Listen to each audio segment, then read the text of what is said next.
आओ तो गर्गाचार पंडित जी को भोजन कराया। उसके बाद में भगवान का दूसरा काम हुआ है माखन चोरी के बाद में दूसरा काम हुआ गायों को चराने का। अब कन्हैया ग्वाल मंडली को लेकर के गैया चराने के लिए जाते हैं जंगल में। गैयाओं को चराने के लिए जाते हैं तो इधर कंस ने एक अघासुर नाम के राक्षस को भेज दिया कन्हैया को मारने के लिए।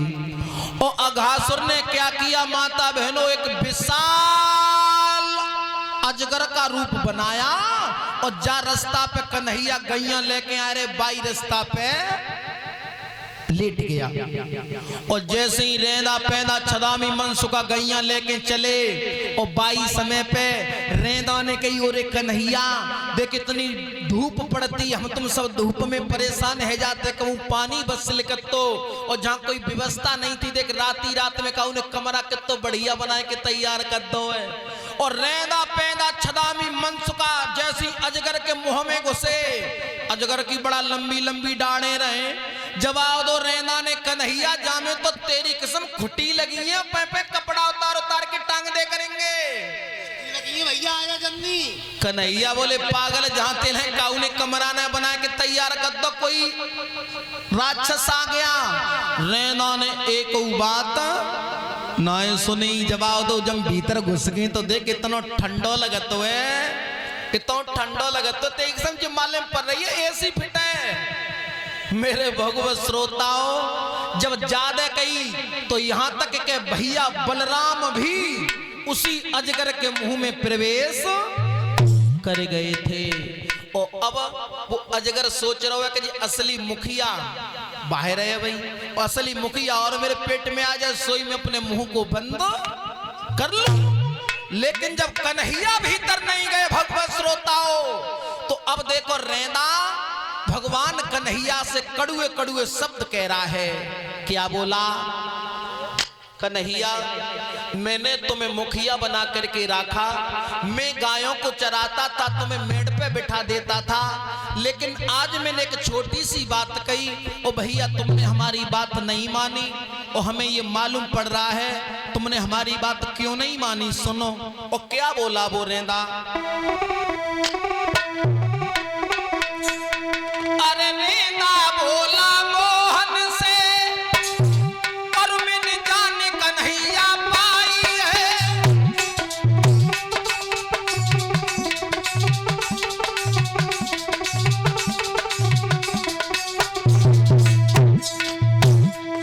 अरे रेंदा बोला मोहन से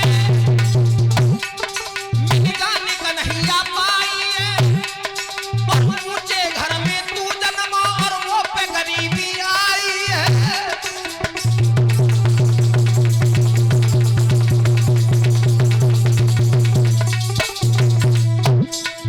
भैया तुम बड़े बाप के लड़का हो, हम छोटे बाप के लड़का हैं, हमारे ऊपर गरीबी है, इसलिए तुमने हमारी बात नहीं मानी। और क्या बोला? अरे एक छोटी सी बात कही मरना था दई ठुकराई है। और मुखिया करके तू राखो मैंने रोज ही गाय चुमाई है।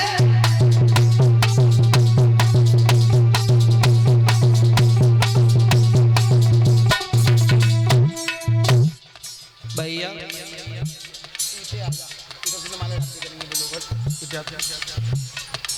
101 रुपया का हार ये बुल्ला भैया की तरफ से आया है जो इसी गांव नगला मोहन के रहने वाले हैं।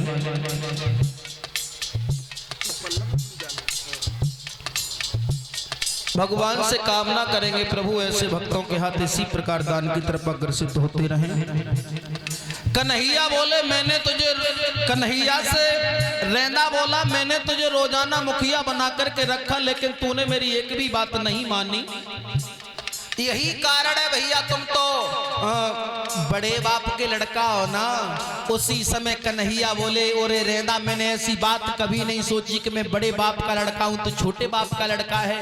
और अगर ऐसी ही बात है तो चल जा एसी के कमरा में तू तैयार है, बाऊ कमरा में हम आए रहे। और जैसे ही भगवान ने आगे पैर रखा, लेकिन हुआ क्या भगवान श्रोताओं,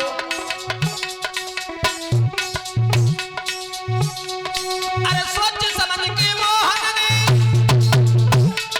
आगे तू कदम बढ़ाओ है, और मोहन भीतर धस आए, तो ये जगह लगाओ सिहाई है।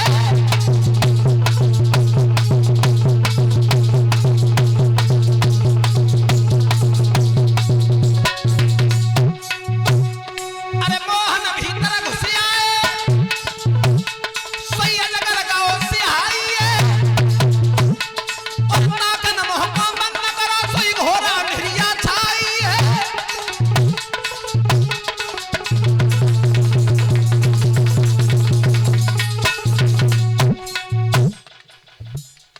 जैसे ही अजगर के मुंह में भगवान गए, और उसी समय अजगर ने अपना मुंह बंद कर लिया। और जैसे ही मुंह बंद करो, रेंदा बोले रे कन्हैया के भीतर आते आते किवाड़ किन्ने बंद करे? भगवान बोले पागल किवाड़ का उन्हें ना बंद करे, हम तुम सब आए गए अजगर सर्प के मुंह में हैं?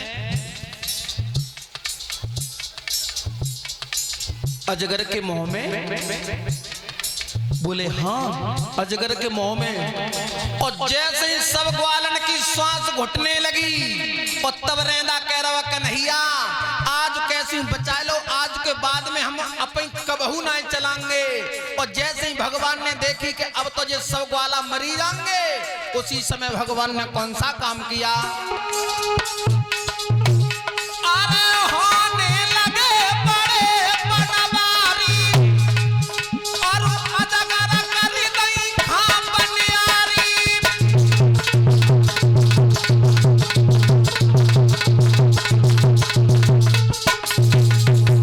उसी समय भगवान ने अपना विशाल रूप बनाया।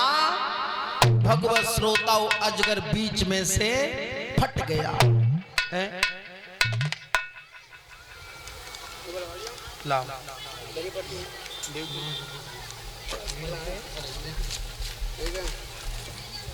जी भाई, वो इंद्रेश वाला है। एक हार 101 रुपया का इंद्रेश कुमार सनौप श्रीमान एबरन सिंह नगला मोहन उनकी तरफ से है। और एक हार हमारे करीब अभी आया था राहुल यादव की तरफ से सनौप श्रीमान मुन्नेश यादव नगला मोहन, एक हार हमारे लिए और 10-10 रुपया हमारे सभी साथियों के लिए, 10-10 रुपया कलश वाली कन्याओं के लिए, 10-10 रुपया सभी संत महात्माओं के लिए। कन्याओं को मिलेगा रुपया? कहाँ गए राहुल? कलश वाली कन्याएं खड़ी हो जाओ, आ जाओ लली, ले लो पोपो बजीपा।